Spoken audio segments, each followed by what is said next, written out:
Hoy, al ser domingo, no es que no brille la fiesta de San Judas Tadeo, brilla con su luz propia, pero la festividad del domingo, la festividad de la resurrección de Jesucristo, eclipsa, litúrgicamente hablando, el recuerdo que podemos tener en la ceremonia de este apóstol y de San Simón, que se celebra el mismo día. Pero no por ello no significa que no se pueda hacer el triduo o el sermón. Una luz, la de la resurrección, es la que brilla en los domingos. Y por eso los domingos no se celebra litúrgicamente ningún santo, a no ser de que haya alguna razón muy especial. El patrono de la ciudad, el fundador de una orden religiosa, estando en ese convento, cosas por el estilo. Todas las celebraciones de los santos ceden ante la celebración de Jesús. Hay excepciones, por ejemplo, pues si fuera la Inmaculada Concepción o cosas por el estilo. Pero en esta jerarquía de las celebraciones hay una enseñanza de la Iglesia. No se antepongan festividades menores al recuerdo esencial cada 7 días de la resurrección de Cristo. Sobre Judas Tadeo, cuando yo era un seminarista o incluso un cura joven, pensaba que Judas, con su túnica y un manto encima y un bastón, pues se iba por un camino a predicar el Evangelio hasta donde llegara. Hoy día, con un conocimiento mayor de lo que era la acción de los apóstoles en esa época, me doy cuenta de que no era así. No era así. De hecho, fijaos que cuando envía a los 70, les dice: no toméis ni dinero, ni oro, ni plata, ni otro par de sandalias, pero después sí, les dice: ahora sí, tomad bastón, tomad oro, coged otro. Es decir, la primera vez les pidió a los 72 que tuvieran confianza en la providencia. Estaban entre hebreos, habían oído hablar de Jesús, les ayudarían, confiad. Pero ahora que se iban a aguas profundas, Jesús les anima a que pongan los medios humanos. Y así lo hicieron.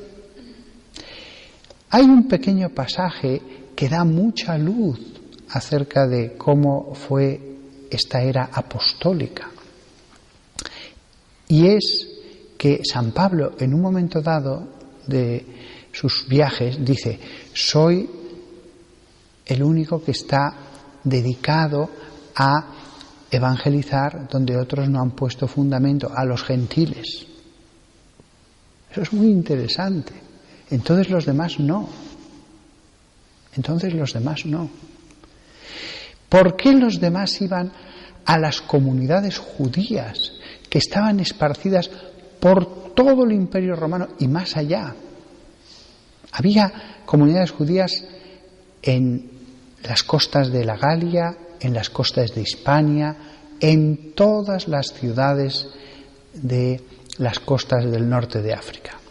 Digo costas porque Hispania, más allá de las costas, estaba prácticamente despoblado, y más allá de la costa africana eran poblaciones muy pequeñas, pero realmente pequeñas. ¿Por qué digo entonces que iban a comunidades judías? Si un apóstol llegaba a la plaza de un pueblo y se ponía allí a hablarles de Jesús, y se ponía a hablarles de Dios, y se ponía a hablarles de los mandamientos de Dios, había que explicárselo todo. Ni sabían que había un solo Dios, no sabían cuáles eran los mandatos de Moisés, nunca habían oído hablar de que viniera un Mesías. Y esas son las ideas esenciales. Todo lo demás, nada. Alguna vez seguro que lo hacían, Pero era más inteligente predicar a las comunidades que ya estaban esperando al Mesías. Y que además, por el cálculo de las 70 semanas de Daniel, existía la percepción de que esa era la época.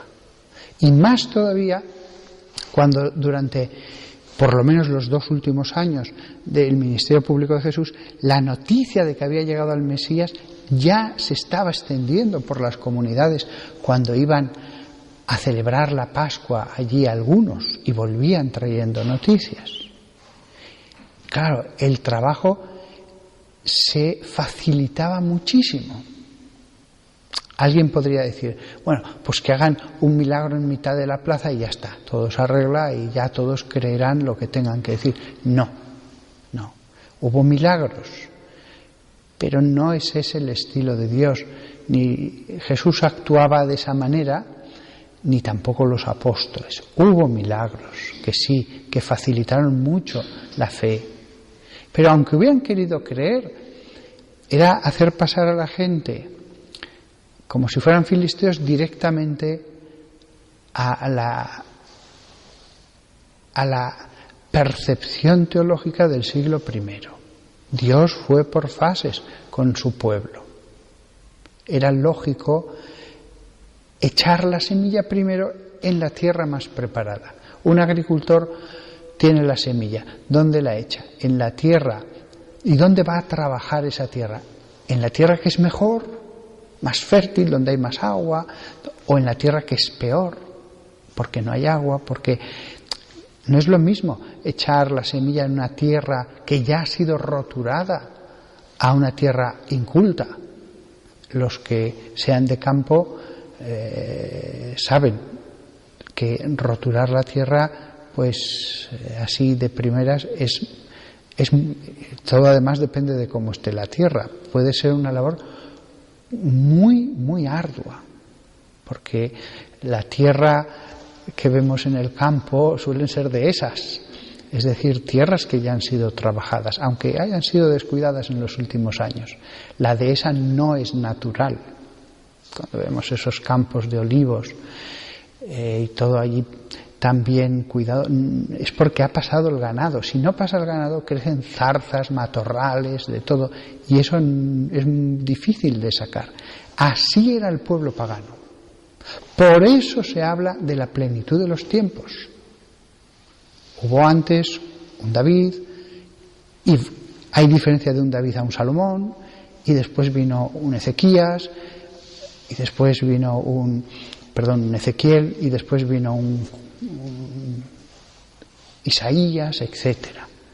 Después vinieron los autores de los libros sapienciales. La plenitud de los tiempos. No fue Judas Tadeo un camino y dirá, me detendré en cada pueblo a hablar de Jesús. Primero porque se hacía eso lanzándose más allá de las zonas más seguras y pobladas de la provincia romana de Palestina, indudablemente hubiera acabado muerto en el camino, vendido como esclavo. Desde luego le hubieran quitado todo. Nadie iba así, nadie se iba como ahora con la mochila a la buena de Dios por un camino sin nadie, sin ningún medio de comunicación, a un lugar donde nadie te conocía. Él, si se fue, como hay una tradición de que llegó, bueno, la tradición es que de la zona de Judea y Samaria, después, eso dice la tradición, pasó a Siria. Y allí podía haber comerciantes, en Siria especialmente, porque Antioquía era la segunda ciudad más importante y poblada del imperio. Antioquía de Pisidia, habría algunos que le dirían por allí cerca, aunque no fuera Antioquía expresamente, no hay tradición de que estuviera allí, le dirían, vete a Armenia. Pero vete a Armenia porque tenemos contactos, porque hay una comunidad judía. Y vete con una caravana, y no vayas solo, ve con unos cuantos, y les vamos a avisar antes.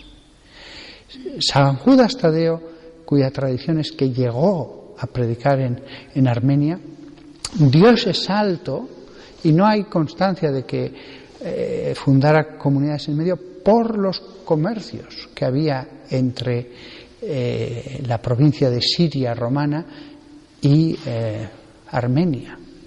Y en medio no hay nada cristiano en esa época apostólica. Pero por esa razón, porque donde estaba la comunidad de comerciantes judíos era en el final del camino. Y se dice que sí, que allí predicó. Entonces, hablando de cómo predicó San Judas, entendemos por qué dice San Pablo aquello otro. Y por qué San Pablo, a diferencia de otros, después de haber predicado a muchas comunidades judías, predicó a los gentiles, se dedicó a los gentiles. Pero si veis los viajes, lo primero que solía hacer siempre en sus viajes era ir a la sinagoga de la ciudad donde estaba y tener a unos cuantos que, si era posible, le recibieran en su casa y le sustentaran. No se podían llevar grandes cantidades de dinero. Entonces, la imagen de un apóstol, cuando la vemos con todos estos detalles, pues cambia frente a lo que a lo mejor podíamos tener en mente.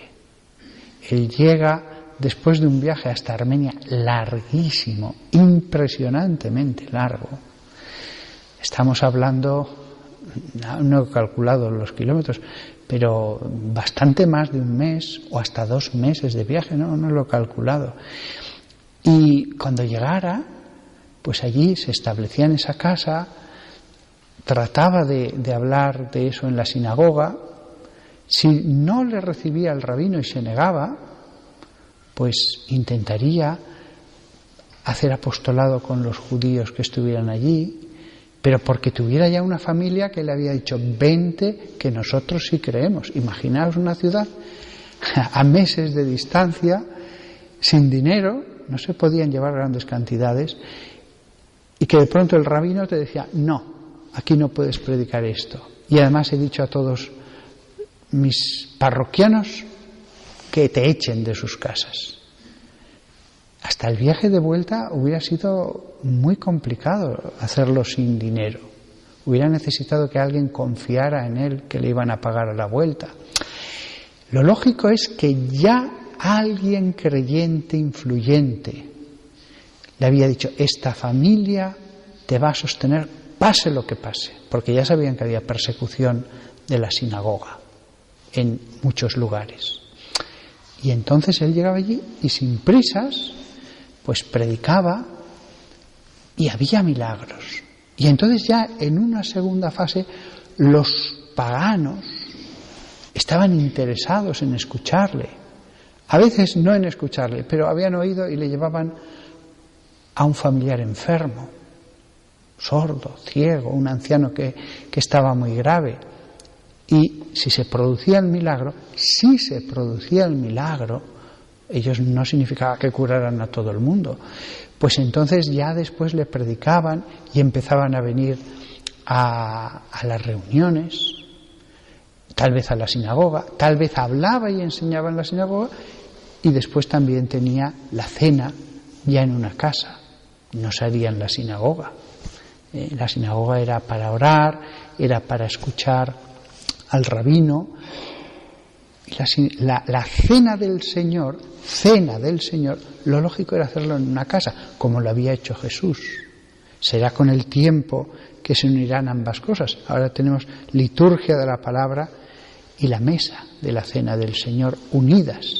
Pero en esa época, lo más probable es que fuera así. Y Armenia llegaría a ser el primer reino cristiano de la historia. Y lo sigue siendo hasta ahora, con unas iglesias preciosas. Y un pequeño detalle, aunque he hablado muchas veces de todo lo bueno que tienen nuestros hermanos separados, los protestantes, esa iglesia que ha vivido aislada, porque era un reino independiente, un reino tan alejado de todo, hasta de Constantinopla, la iglesia que encontramos allí, prácticamente aislada, diferente escritura, diferente lengua, ni siquiera es una iglesia ortodoxa, es independiente totalmente. Me refiero que no es de las iglesias ortodoxas. Sin embargo, encontramos una iglesia como la católica, con sus diáconos, sus presbíteros, sus obispos, los mismos dogmas, los mismos sacramentos. Evidentemente los ritos cambian, pero es la Iglesia católica, la Iglesia católica. No una iglesia como la que se inventaron en el siglo XVI Lutero, Zwinglio, Calvino, etc. Al menos tienen la palabra, lo cual no es poco, no es poco. Tienen las palabras de Jesús, pero no es una iglesia protestante, es una iglesia apostólica, con mucha devoción a la Virgen María, con imágenes de los santos que ellos veneran, reliquias, etc. El protestantismo es un invento de unos cuantos teóricos a 15 siglos de distancia, 16 de Jesús. Pero las iglesias fundadas por los apóstoles son apostólicas, son las iglesias basadas en los concilios. Y aunque la lejanía y lo que es peor, la influencia de las iglesias ortodoxas del Este hicieron que se destruyera al final la comunión con Roma, pero es una iglesia a la que se considera totalmente parecida, salvo en mínimos aspectos. Si algún día aceptaran la autoridad del Papa, podrían pasar a la Iglesia Católica sin problema. De hecho, el Papa fue allí a saludar al patriarca y la relación pues es buena. Y todos estos fundamentos posiblemente los puso San Judas, con los que le acompañaran, una o dos personas, o quizás solo con los compañeros de viaje del mercader que incluso financiara todo aquello. Que todos nosotros tratemos de imaginarnos lo maravilloso que debió ser ese viaje, la predicación, el mundo tan distinto de pastos, ganadería que se encontró en Armenia, y que nos demos cuenta lo maravilloso que fue el comienzo del cristianismo en la era apostólica.